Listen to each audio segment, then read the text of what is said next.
6 মাসে সব ধরনের মিছিল মিটিং এর উপরে রাজনৈতিক ঐক্যমত্যের ভিত্তিতে নিষেধাজ্ঞা দিয়ে আপনার 2 বছরের জন্য একটা জাতীয় সরকার বিষয়ে রাজনৈতিক ঐক্যমত্য তৈরি করা দরকার এবং আওয়ামী লীগকে নিষিদ্ধ করা দরকার। আমার মনে হয় যে একটা কথা সবাই আমরা বলছি যে এই সরকার আমাদের আন্দোলন সংগ্রামের মধ্যে দিয়ে গঠিত হয়েছে। তাহলে এই সরকার গঠনের পরে কেন আমাদের এখন দাবি দেওয়া নিয়ে প্রেস ক্লাবে, সচিবালয়ের সামনে বিভিন্ন জায়গায় আন্দোলন করা লাগতেছে? আন্দোলন তো করার দরকার নাই, সেটা ছাত্ররা হোক কিংবা রাজনৈতিক দল হোক।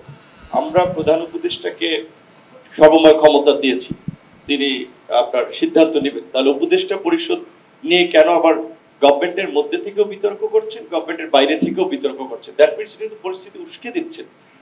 তো সেই ক্ষেত্রে আমার ব্যক্তিগত এবং আমাদের দলের অভিমত, যেটা আমরা আলোচনা করে মনে করেছি, এই মুহূর্তে দেশের ক্রাইসিস সমাধান করার জন্য একটা জাতীয় ঐক্যের সরকার দরকার। বর্তমান যে সরকার কাঠামো আছে সেখানে রাজনৈতিক দলের প্রতিনিধিত্ব নাই, যার ফলে শক্তভাবে যে কিছু সিদ্ধান্ত নেওয়া দরকার, কিছু বিষয় যেভাবে পলিটিক্যালি ডিল করা দরকার। যেমন আমি উদাহরণস্বরূপ বলতে পারি, চিন্ময়ের ঘটনাটি সঠিকভাবে ডিল করা হয়নি বিধায় ঘটনাটি বোধহয় ডালপালা মেলেছে। সেই ক্ষেত্রে রাজনৈতিক দক্ষ এবং অভিজ্ঞ লোকের একটা ইনক্লুশন গভর্নমেন্টের দরকার এবং 2 বছরের জন্য এই সরকারকে জাতীয় সরকার সাবজেক্টের মধ্যে থাকার জন্য, কারণ সাবজেক্টের বাইরে আলোচনা করলে আমরা কিন্তু আজকে সবাইকে এই আলোচনার জন্য ক্রাইসিসের কেন্দ্রিক আর কি আমি শেষ করছি, যেটা যে আগামী 6 মাসে এই শুধুমাত্র এই ভারতের এর সাথে তো অনেকগুলো ঘটনা জড়িত, দেশের মধ্যে মিছিল হচ্ছে, মিটিং হচ্ছে।